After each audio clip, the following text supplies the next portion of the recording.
We're live.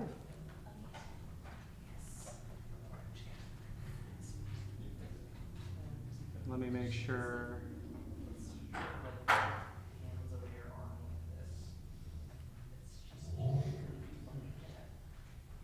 me make sure we get sound.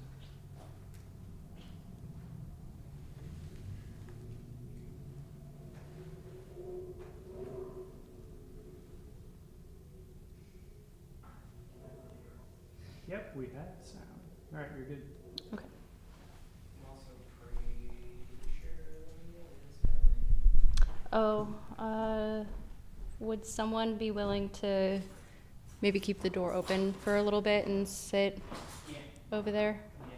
for any stragglers? Thank you.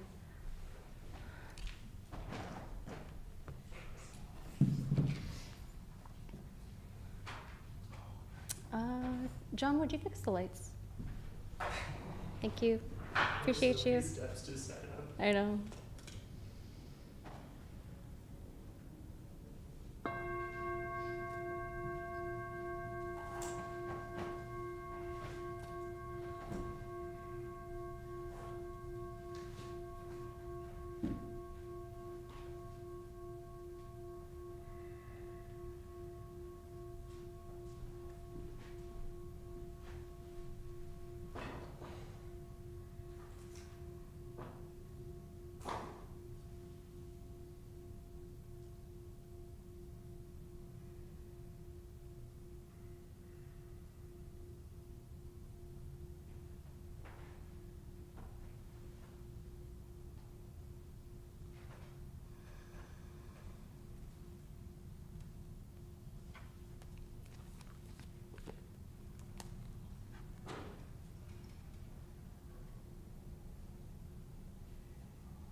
Okay.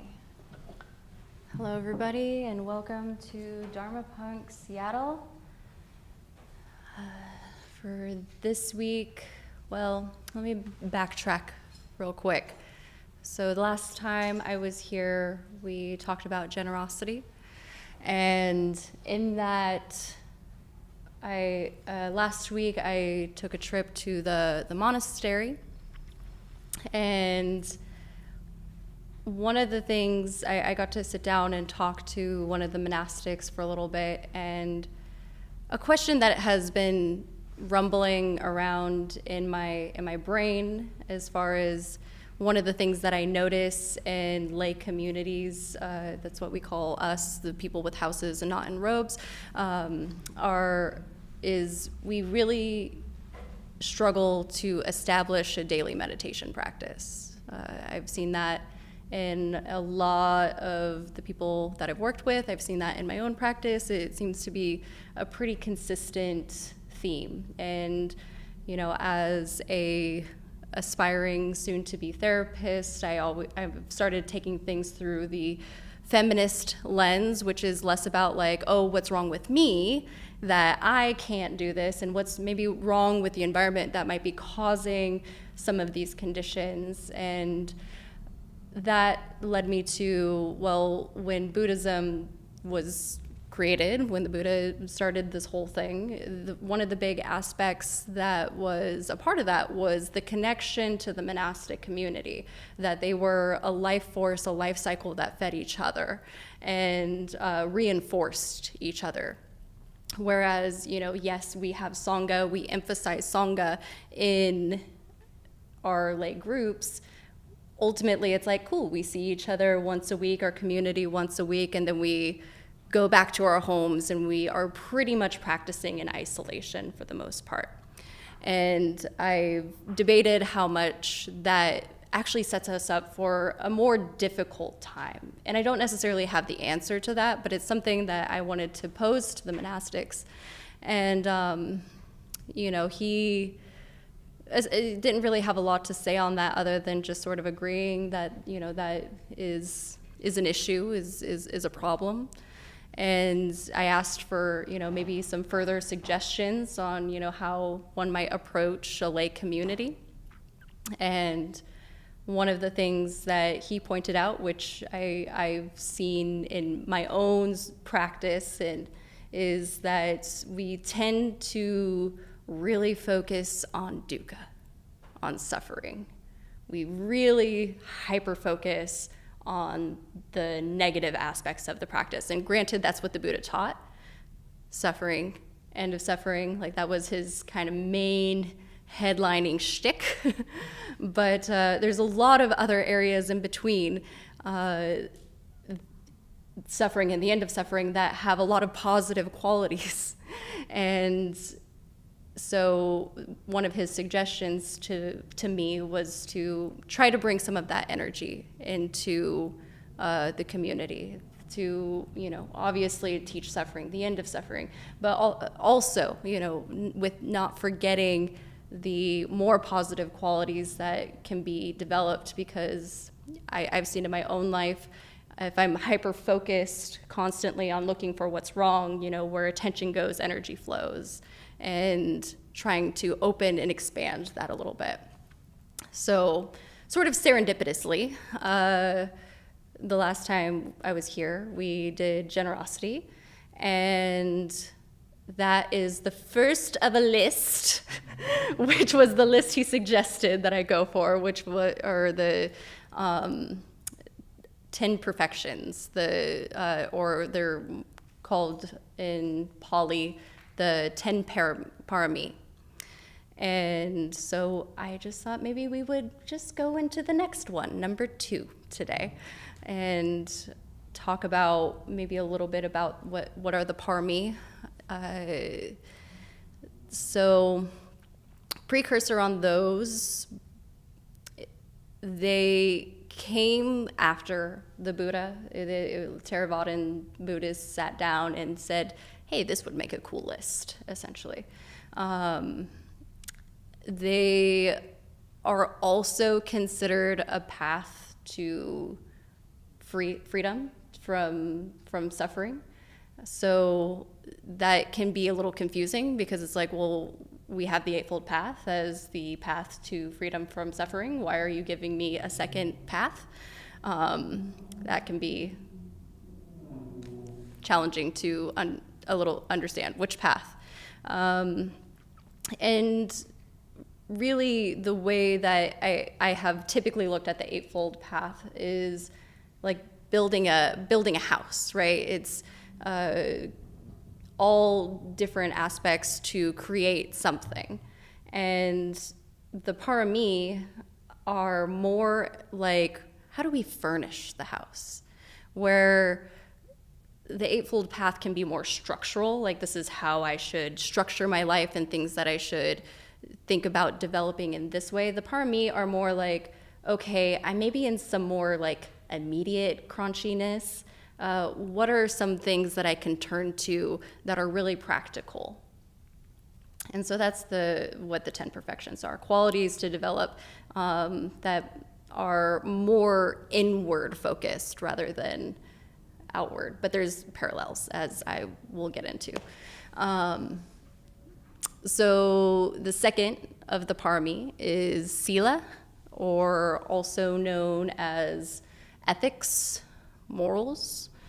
I tend to gravitate toward ethics because, like I feel like I talk about often, my own understanding and conditioning with words, morals feels weird.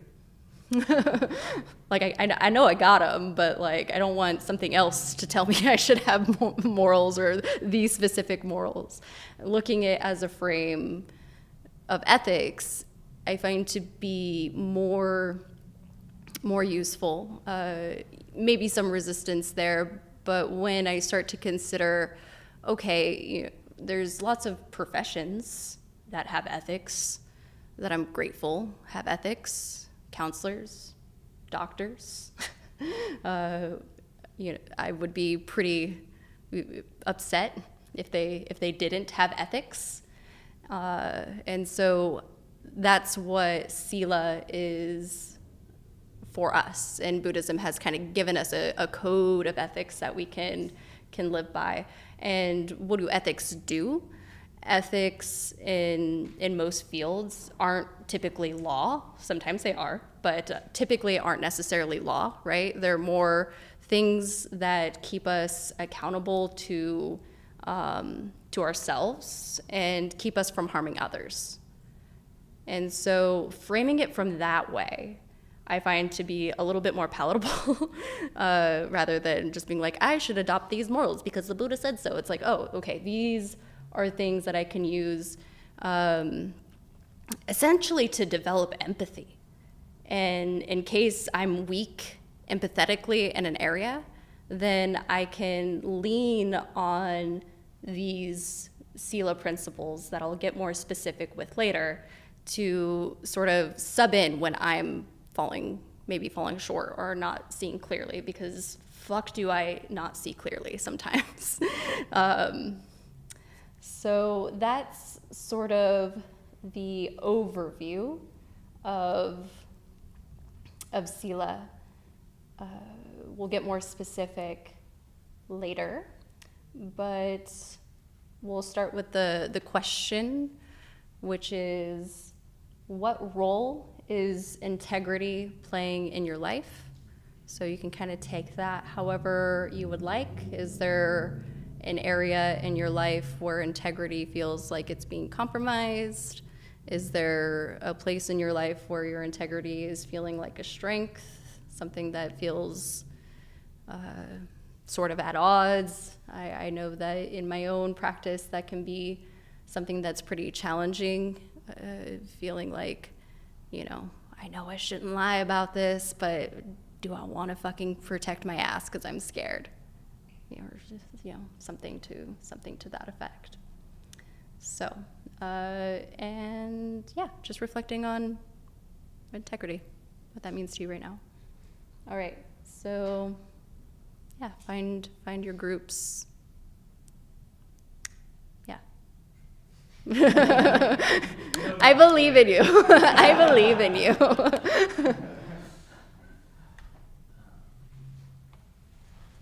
I mute this? John, how do I mute this?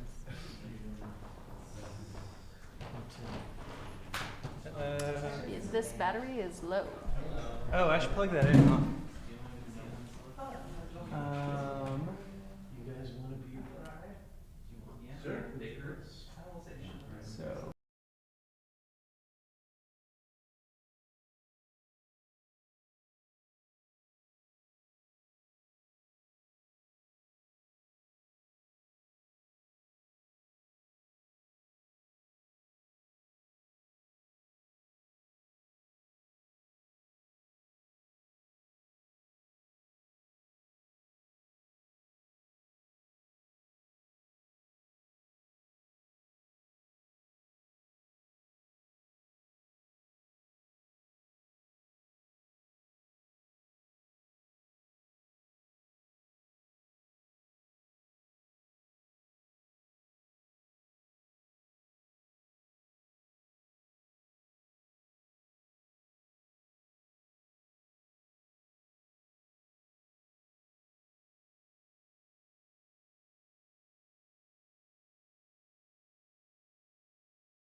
not the mic. Okay, I just can't get rid of this. got you. Okay. It says hide. Discoveries. Discoveries. All right, here. Okay. You have your screen back. Definitely run a real tight stream.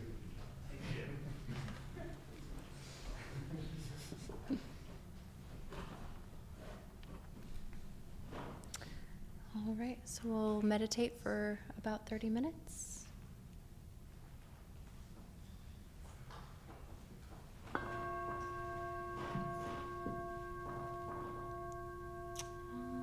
Maybe before you close your eyes this time, taking a moment to just find your gaze somewhere on the floor, somewhere where you can kind of just let your eyes blur.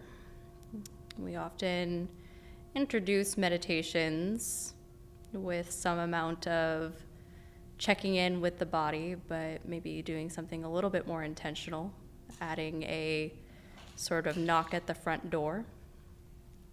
And so taking this moment to just kind of take the temperature. What are you coming in with? Is the body sleepy, agitated, resistant, neutral? Is there anything on the heart that you're coming in with?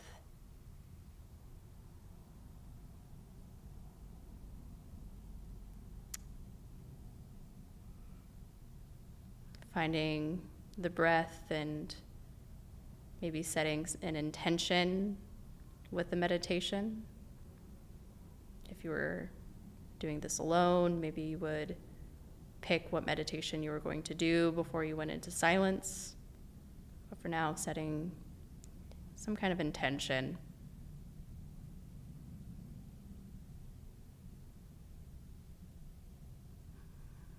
And then just whenever the body feels settled, you feel settled with the breath, and it sort of feels natural to allow your eyes to close, do so, and also no rush. Allowing yourself a little bit of runway from the chaos of life into a meditative space.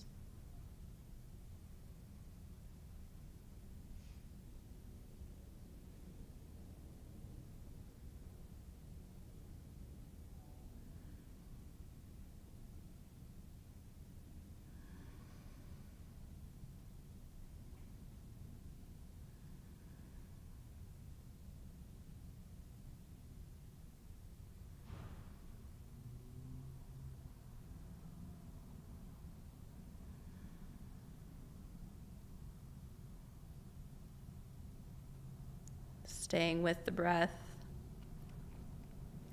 For the beginning of the meditation, establishing the ground,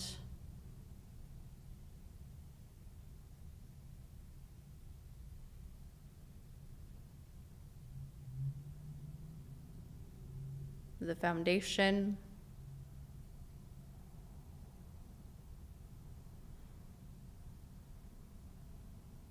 that permits mindfulness to grow from.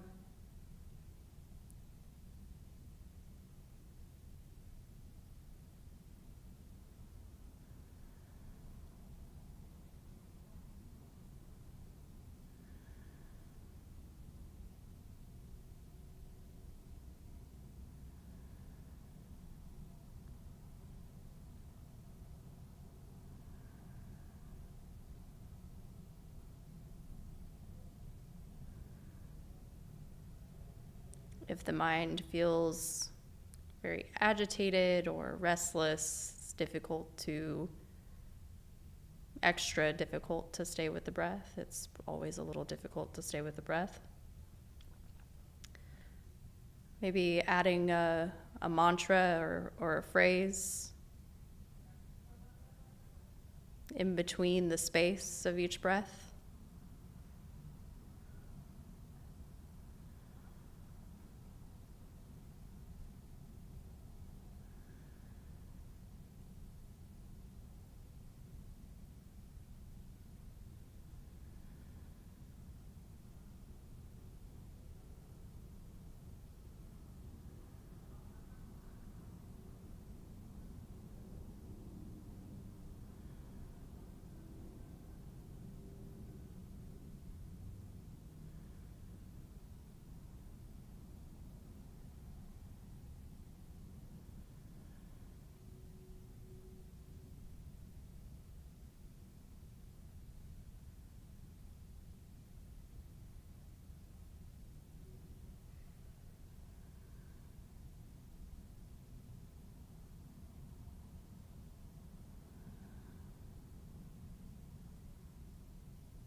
When you're ready,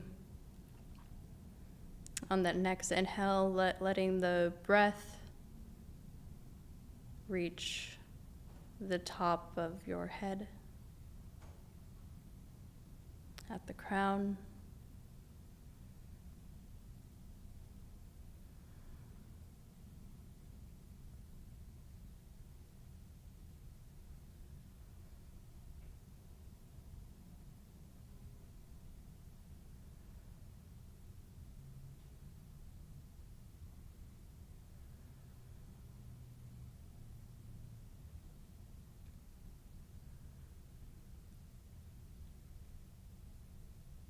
And beginning this body scan,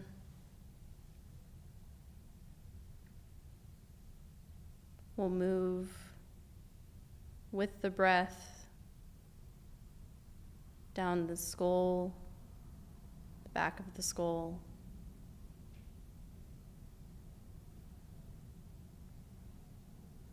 down the neck, into the shoulders.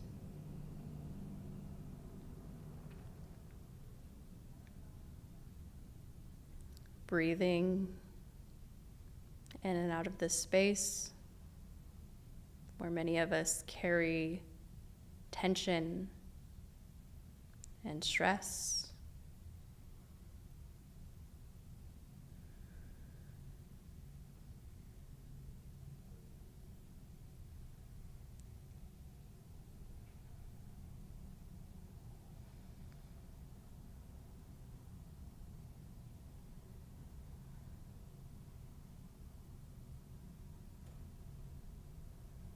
If you haven't added a phrase, this might be a good time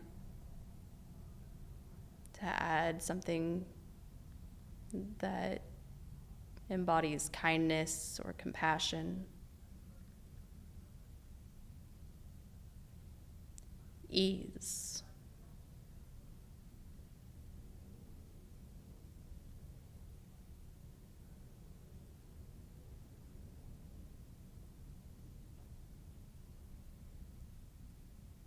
May you be free.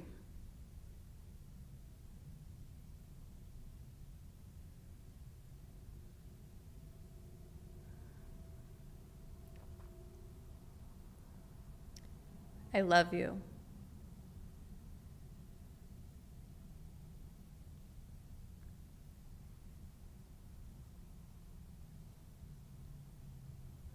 I'm picking something that feels resonant to you.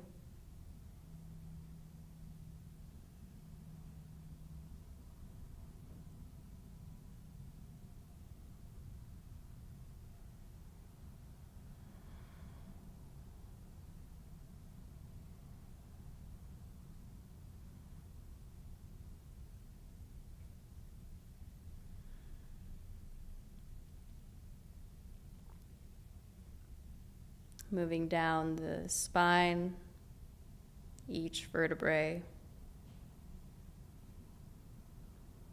into the hips, the sit bones.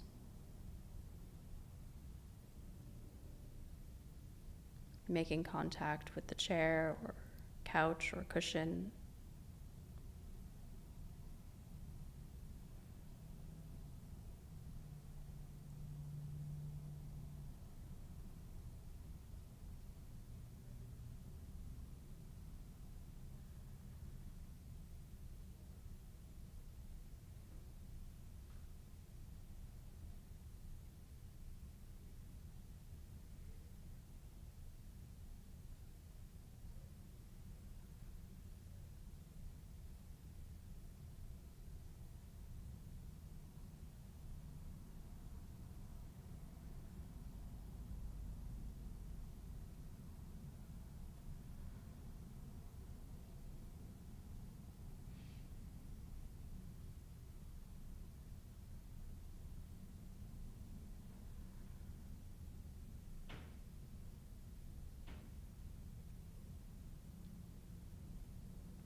Continuing to scan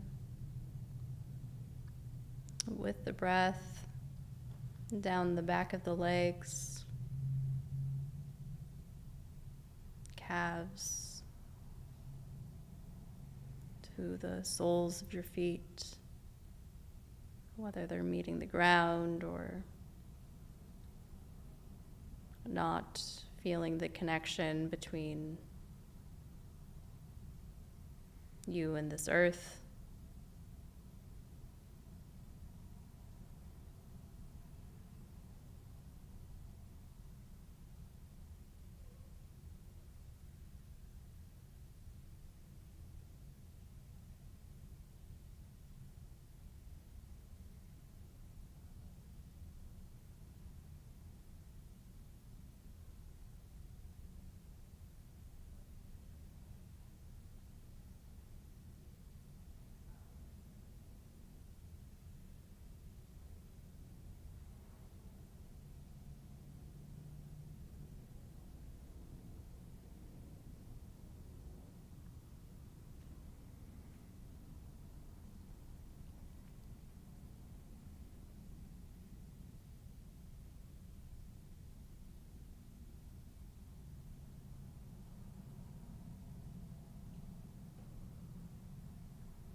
Scanning back up,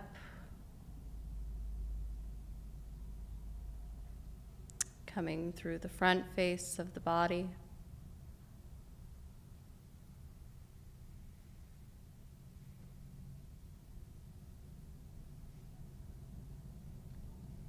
shins, knees,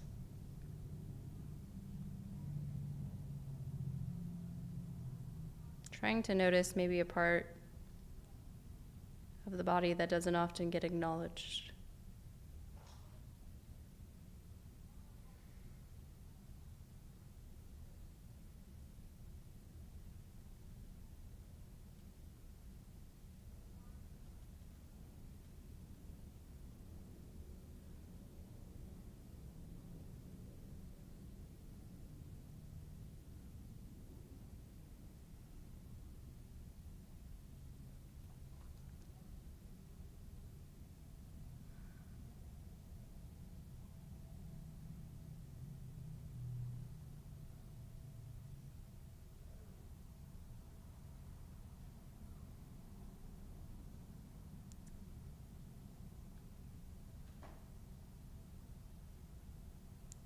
Scanning through the pelvis, up through the belly.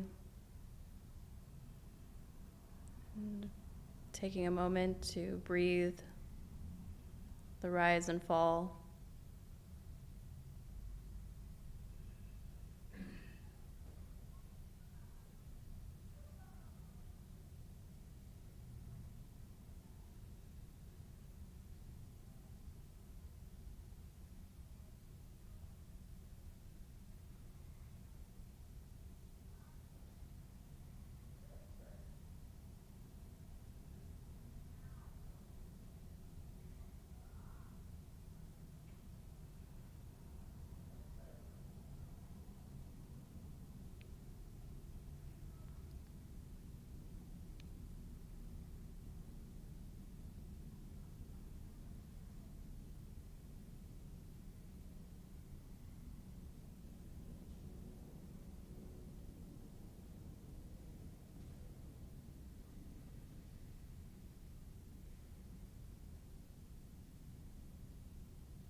Moving through the rib cage, the organs, resting at the heart.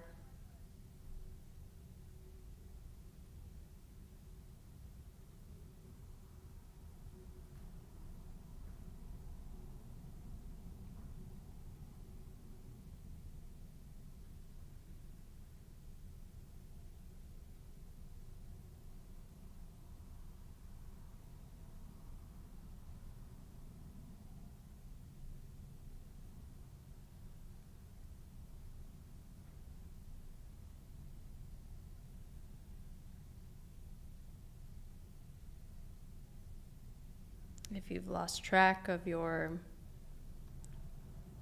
meta phrase, that's okay. This might be a good time to revisit it.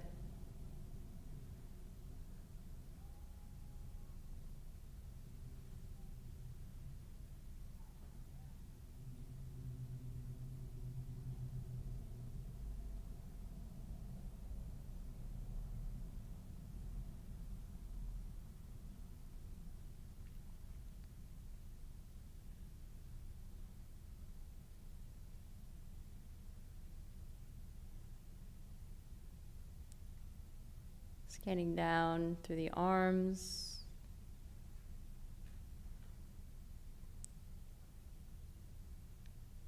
hands. What does it feel like to breathe in and out of your nails?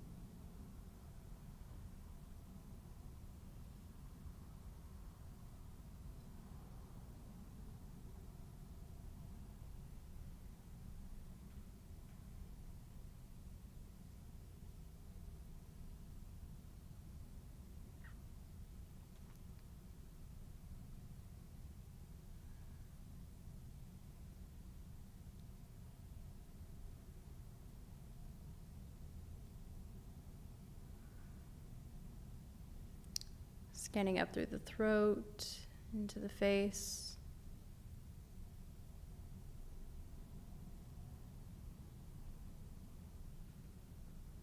Chin, tongue, jaw.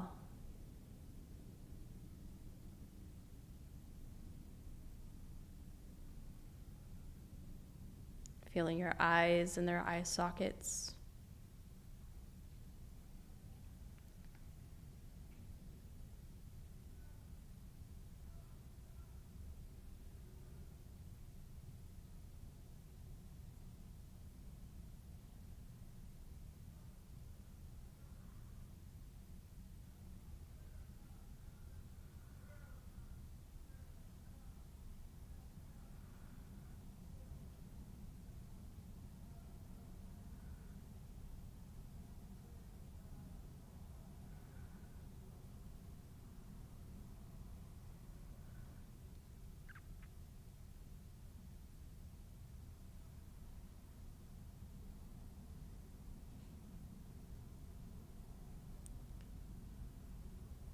Now, if the mind is still feeling restless and energized,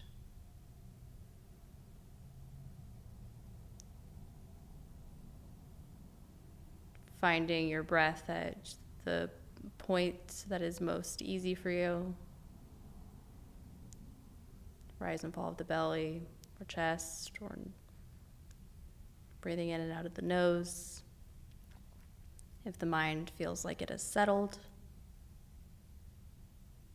you can continue to stay in this awareness, this body, whole body awareness. And there's no right or wrong. Sometimes the mind is more restless on some days, and that doesn't mean you did the meditation wrong.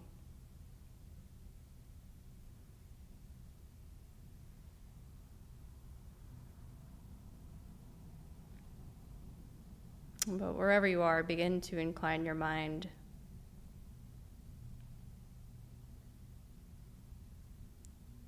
toward an action that you have taken that was good, that was helpful.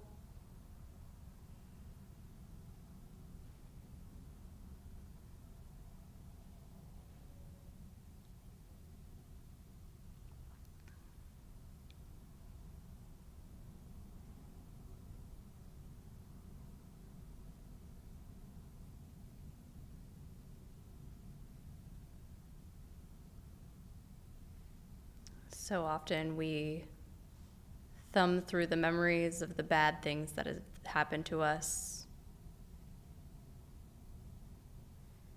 the bad things that we have done, while the catalog of good things we have done collects dust. And so using this meditation as an opportunity to acknowledge that both catalogs exist, but this meditation will review some of the beautiful things, the good we have done in this world. We've helped people. We've taught people. We've shared kindness and laughter with others, generosity when we didn't have to.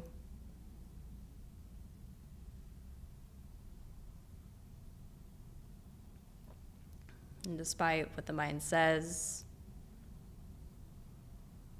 about who it thinks we are, this catalog does in fact exist.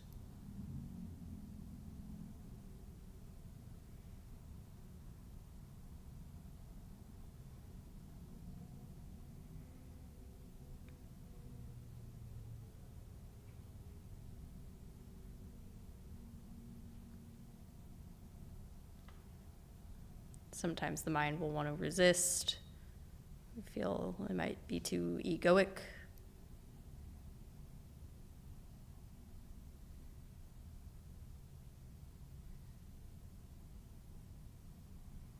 It's okay. What's the worst that can happen?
Again, noticing how it feels to review. Is there aversion? Do we not feel worthy?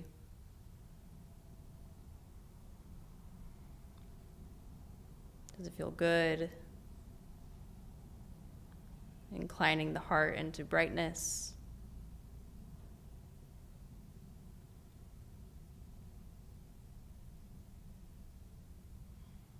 Either way, being mindfully aware of our attitude.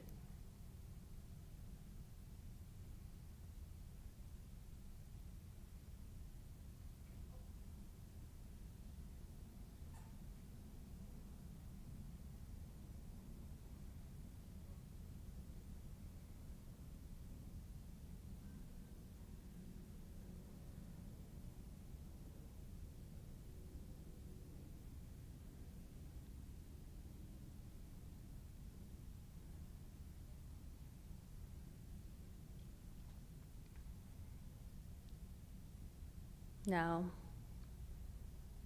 releasing this aspect of the practice.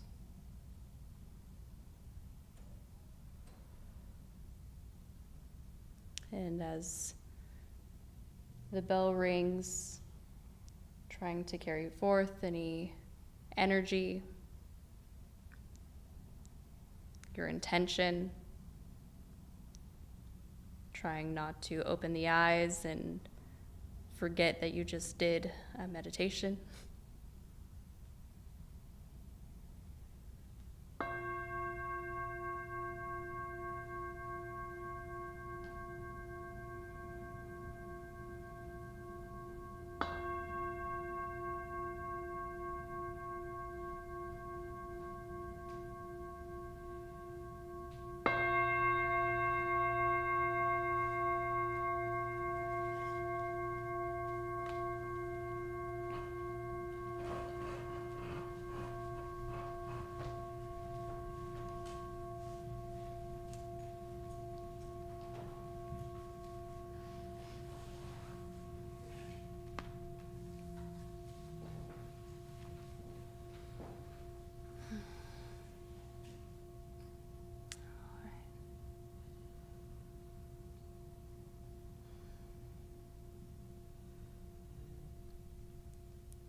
So with Sila, you described a little bit about what that is in terms of Buddhism.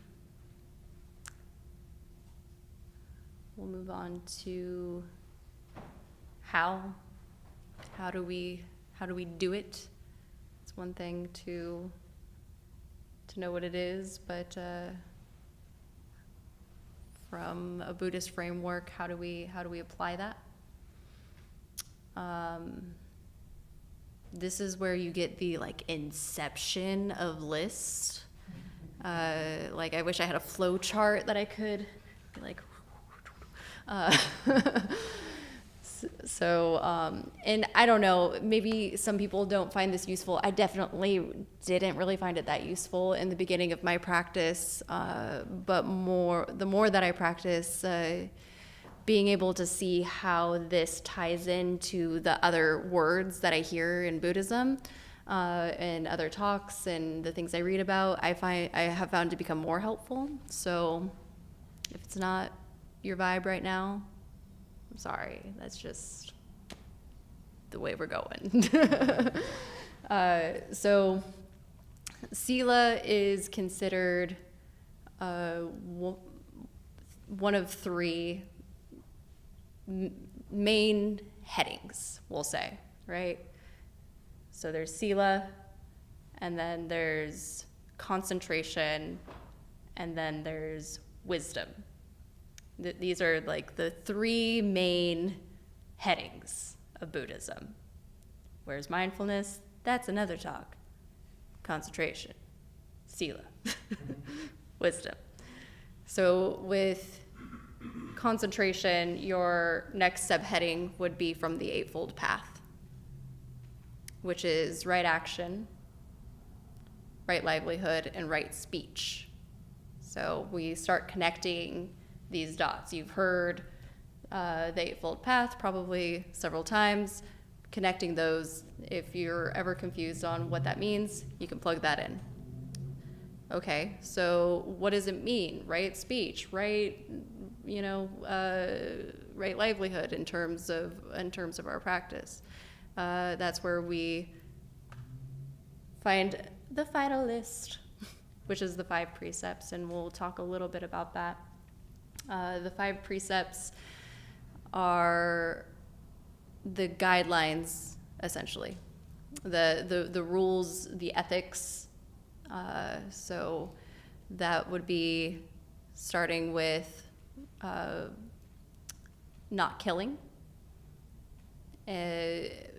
I'm not going to go too deeply into all of these because that would be a completely different talk, but starting with not killing, that's seems pretty easy for most of us. I think what can be more apparent, more is the way that when we make that determination not to kill, how that changes the heart, you know, because what are we most likely to kill? Bugs. Most likely bugs. You know, a spider crawling and then we're like, bam. Easy. But like, how does it change the heart if you make it your practice to, you know, go to the store and get one of those like little spider catchers, and you go capture them, and then you set them free outside. It's not necessarily, you know, obviously we don't want people killing each other. Like, I feel like that's a given here, so I'm not gonna hammer that one too much, but more about the quality of the heart when we make that determination to not kill. In terms of insects, we're really starting to consider a gentleness and a kindness in the way that we interact with our environment and the world. You know, if there's a spider in the tub, it's really easy just to turn on the faucet and be like, sorry, you were just there. And not really think too much about it. And it's not that really big of a deal karmically. Like, you're not gonna like go to Buddhist hell for doing that. But more about generating the positive qualities of the heart, of what it means to, you know, get your little cup, and how gentle you have to be and how kind you have to be to, you know, go and set it free. A little bit more difficult with mosquitoes, but that's more of an endurance practice, I would say. So refraining from killing, refraining from stealing. So again, I hope that this might be pretty straightforward to people. I'm not going to go too deeply. But the way that this might be more pertinent is, how are we relating to other people's energy as well? Apart from just like refraining from, you know, stealing from people, stealing from stores or whatever, are we being wise about the way we relate to other people's energy? Are we stealing energy from people? Are we stealing people's time when we ought to be maybe more considerate and more mindful of you know, where they're at? One of the things that I remember, because in my early recovery, I did not quit stealing, and I was like still just like stealing shit all the time. And one of the things she told me, she never told me that I had to quit, but she asked me, do you feel like you have a lack? And I think that was one of the things that really struck me, was, am I acting from a place of scarcity? And often I feel like when I feel like I'm taking more than I need to, it's because I am acting from that place of scarcity, and I can check that. Refraining from sexual misconduct is the next one. This one is pretty straightforward. It's pretty liberal as well. Sexual misconduct is like, don't have sex with people you shouldn't be having sex with. You know, whether you're in a monogamous relationship or a poly relationship, that just means having either that most honesty. If you're in a monogamous relationship, you know, either not cheating or being honest about you having another partner, something to that effect, and being skillful. Just being skillful in our sexuality as much as we can. I think with all of these different precepts, killing, stealing, sexual misconduct, and false speech, I think we all, maybe not each one of them, but have been on the receiving end of some level of trauma or severe pain by, well, obviously not killing, or maybe, you know, who knows, but, you know, things being stolen from us, being on the receiving end of sexual misconduct, being on the receiving end of false speech. We know directly how harmful that is, how painful that is. And so being able to align with these, and these are just like I feel like pretty straightforward. It's the bare minimum, right? Like this feels pretty bare minimum. The fifth one and the final one, which I feel like can be the most controversial for some folks, is the fifth precept of refraining from intoxicating substances. For those of us who are addicts, this feels like a natural flow chart of like, yeah, already doing that. For those of us who are not addicts, that can come with a big challenge. It's very culturally encouraged to use substances, even if it's just a little bit. And so being able to examine our relationship to substances and, you know, it's not even necessarily like a moral stance of, is this bad? It's more of a code of ethic around how well am I able to keep the other precepts if I'm intoxicated, and how well am I able to establish mindfulness if I'm intoxicated. If I'm looking for, like, you know, big E enlightenment, then probably can't do it intoxicated. Probably? I don't know. That's just what the Buddha said. Things to consider, things to think about. And again, these aren't like the 10 Commandments where you violate them and then you die in a fiery pit of hell. These are skills and practices to develop. So, you know, if you take the precepts, you decide, that's what we call it, we take the precepts, then you're gonna fuck it up, period. And it's a practice, it's an attempt to continue to do this as an ongoing. And additionally, it's also useful to view it as a way of protection for us. I think that in a lot of the most practical way the precepts have worked for me and how I've seen it work for others is if I'm about to make a decision that I know is kind of like a little gray, I can check myself with the precepts.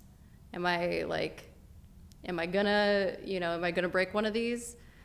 And if I'm not, then maybe I'm in the clear. Maybe it's not so bad. If I'm about to break one of these, maybe I'll reconsider. Maybe I won't, sleep with that person who's like in a monogamous relationship and it would be a total secret and fucked up. Maybe I won't do that. Or maybe I won't tell that lie. And all of this is also a see for yourself method. You can take any number of the precepts. You could say, I only want to take 4, I only want to take 2, I only want to take 1. And then you just engage mindfully and see for yourself, does it create suffering or not? One of the interesting, terms that come with the concept of Sila. They're considered the guardians of the world, are Hiri and Atapa. And they have really lovely translations. Hiri is translated to moral shame.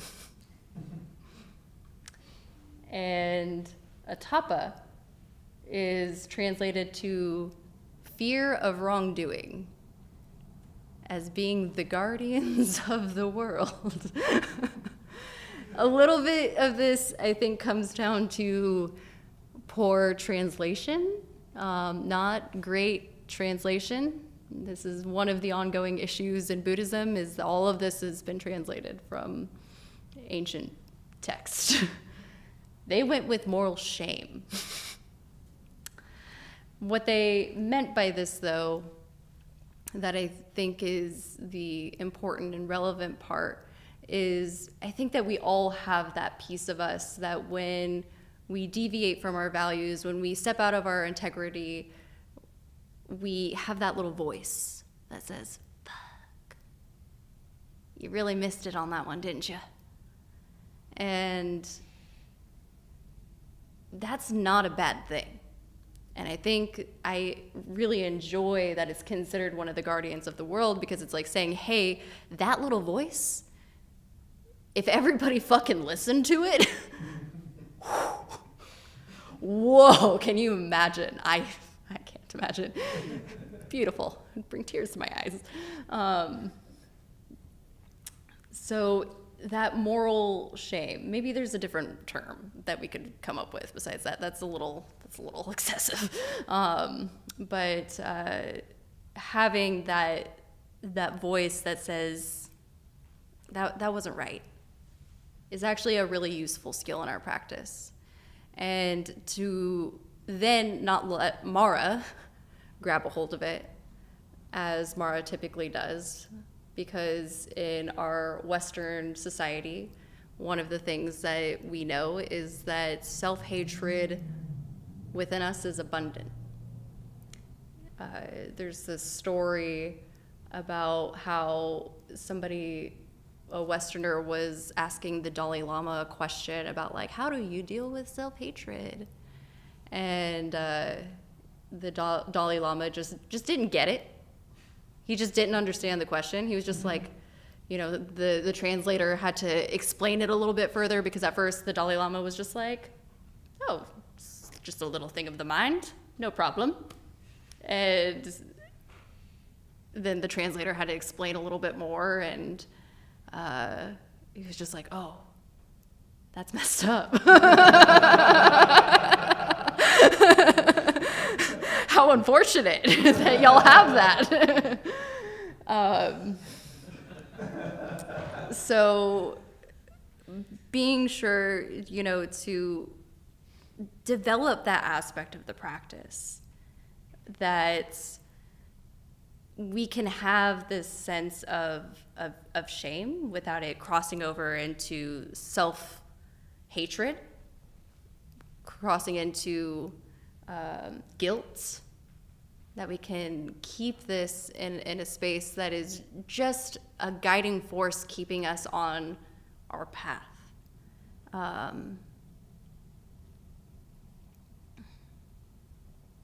had one more thing I was going to say on that, and it went. So, Otapa, fear of wrongdoing, kind of the same concept here.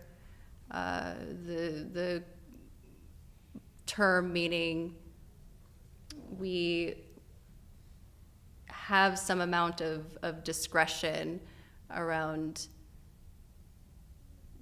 our behavior. One of the interesting things from a psychological standpoint, Western psychology, a lot of them have adapted Buddhism in some form or another.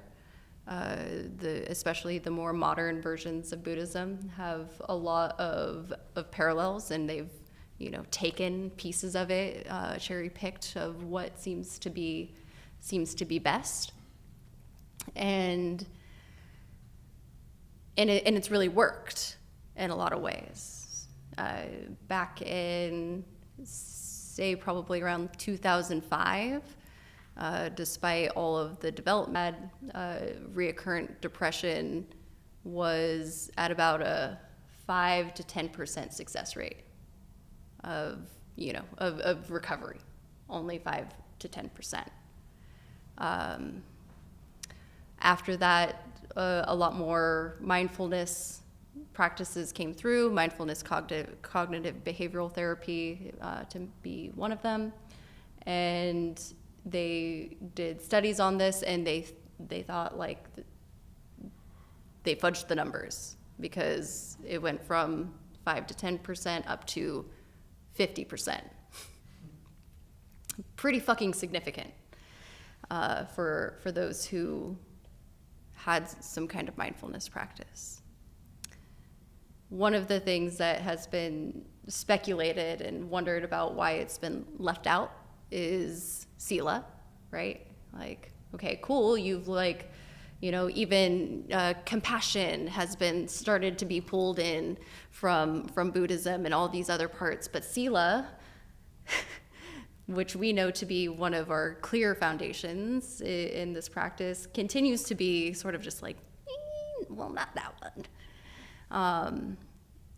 And again, I think it really reflects our predisposition to self-hatred, right? We don't want to set morals, values, goals, or anything of the sort, because if we fall short, I'm probably going to hate myself about it. And what Buddhism is asking us to do is that we have to, if we want to be, especially, those of us who are raised in this society, if we are going to succeed in having Sila, we're gonna have to pair it with metta. We're going to have to pair it with compassion, because it's so likely, this is why, for anybody who's ever been in therapy, most of the, unless you have a super cool, I don't know, very bossy sort of type therapist, most of the time they don't really tell you what to do. Because if we would have to all agree on a set of principles, and they also know on some level that that would be really hard for people to take. So it's an interesting to consider from maybe a more macro level lens, this concept of Sila, that it's really hard for us. And why is it hard for us?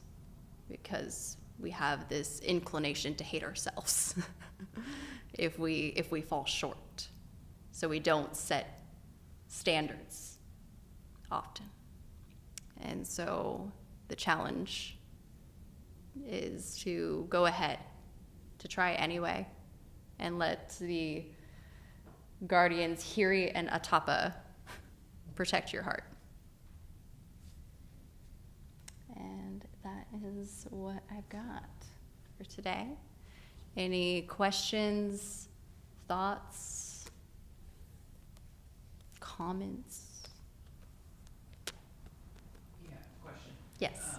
So the principle of non-harming Mm-hmm. sounds very vague. It is. And I'm assuming that's based upon precepts. Mm-hmm. And might it also be based upon other teachings, like I know in Red Livelihood, it's like don't be a slave person. It's like Yeah. it harms people to enslave them. Mm-hmm.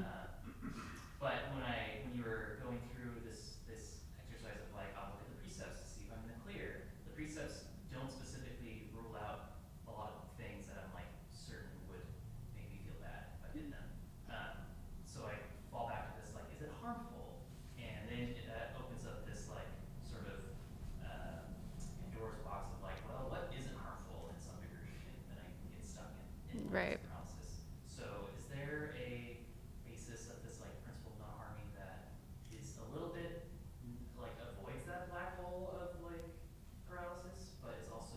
I mean, did it answer your question to go back into, you know, the higher the higher headings into the Eightfold Path? The eightfold. Well, in that one regard, yeah. Yeah. One part where it's like, I was just wondering if there is, when the concept of like non-harming is talked about, is it the understanding that it's the precepts and then the Eightfold Path, or is there other sutta and other Buddhist sources where they're like, actually, it's a little bit more refined here?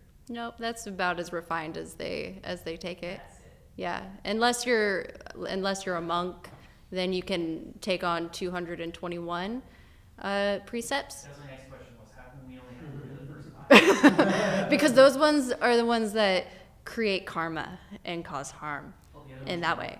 The other ones are just like make meditation easier or monasticism easier or something to that effect. Like, it wouldn't be useful for us as lay people to not hold money. That would cause harm to me. Gotcha. Yeah. Sila, how do you spell that? Sila. Okay. It's completely different from the way I have another thought or question that you definitely talked about. I just really thought it was helpful, and a good reminder to remember that I got down on the receiving end of these things, you know. Kind of never, I mean, obviously, it's there, you know, those, you remember those things, but they keep that in mind when thinking about these precepts and whatnot. Be like, oh yeah, what did that feel like being on the receiving end? Yeah, that was really helpful for me. Yeah. I like that part. I tend to have a built-in forgetter that sometimes. I feel you. Thanks.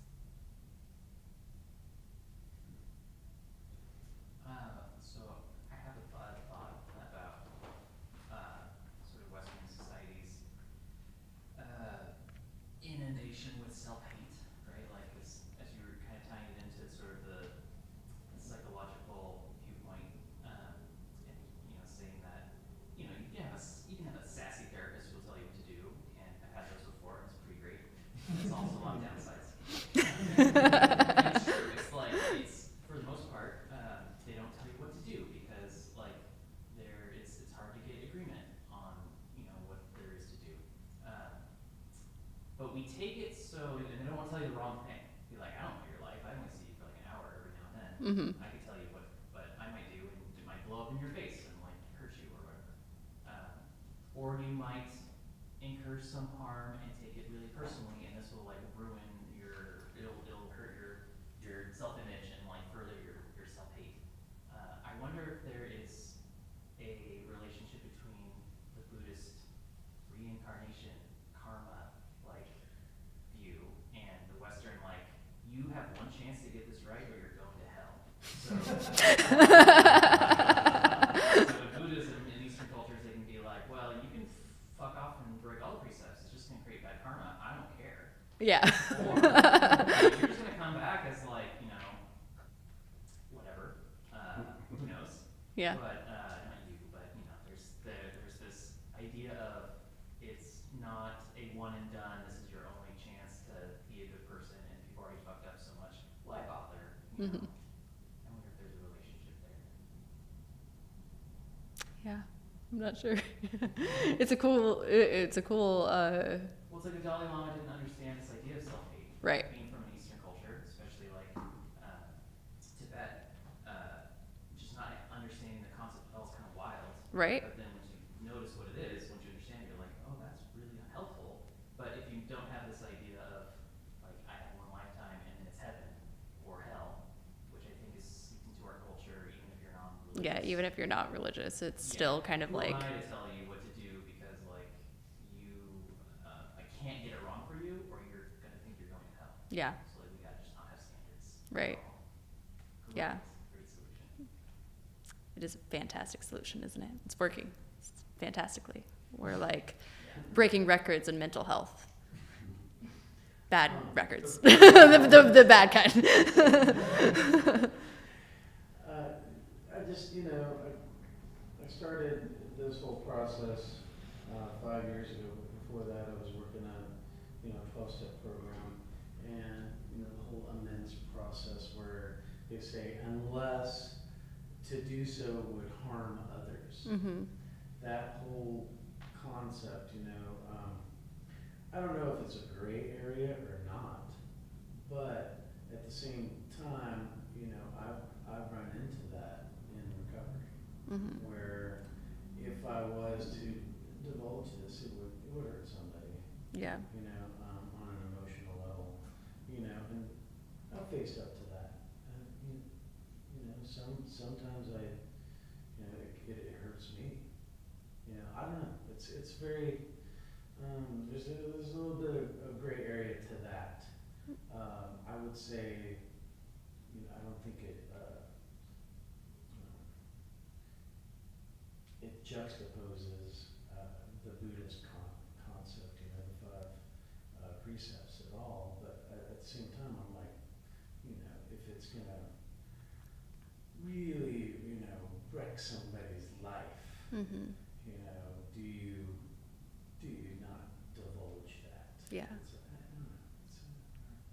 Thankful swallow sometimes the fucked up things that we did in our disease, So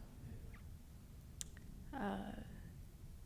The Buddha actually had a lot of criteria for speech. So, beyond false speech and the 5 precepts, taking up the heading into, quote unquote, right speech is also an important thing to consider. And following the guidelines, because you're right, like, I think that often when we hear this, we want to just be like, okay, like, I'm going to be totally honest 100% of the time, even if it fucks you up, and like that feels more righteous or noble or correct. And there is some gray, because some of the guidelines are, is it truthful, right? Is it checking that? Is it truthful? Is it timely? Sometimes it's just like not the right time. Maybe you've been on the receiving end of just like somebody wants to have like a really heavy conversation with you, and you're like, I just got off a 12-hour shift. It's not the right time. And so is it the right time? And that could be, pretty broad as well. And is it kind? That's the thing. If you can't say something kind, don't say anything at all. Yeah. And sometimes, like, we say things that will inevitably harm people. Sometimes the right thing, the kind thing to do is going to, cause them emotional harm. And that's the equanimous piece that we also have to deal with. But like, gauging that kindness, right? Like, is this the kinder thing to do to leave them be? Or is the kinder thing to do to help them grow, to help me grow, is for them to hear this difficult thing? Because maybe they're blind to it. Yeah, maybe they're blind to something.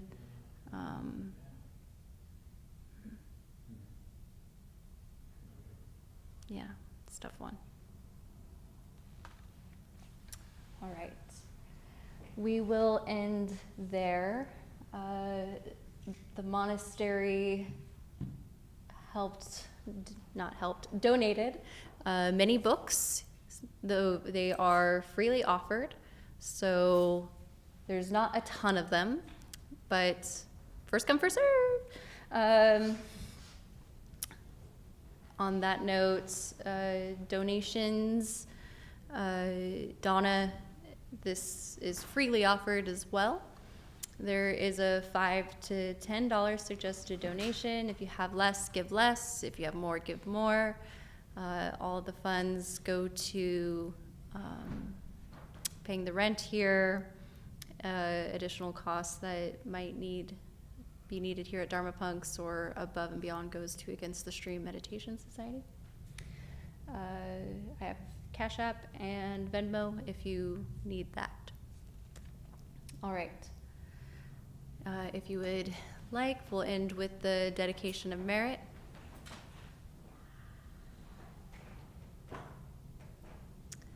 May any merit gathered here today be spread above and below, to the seen and the unseen, to those being born and to those who are dying.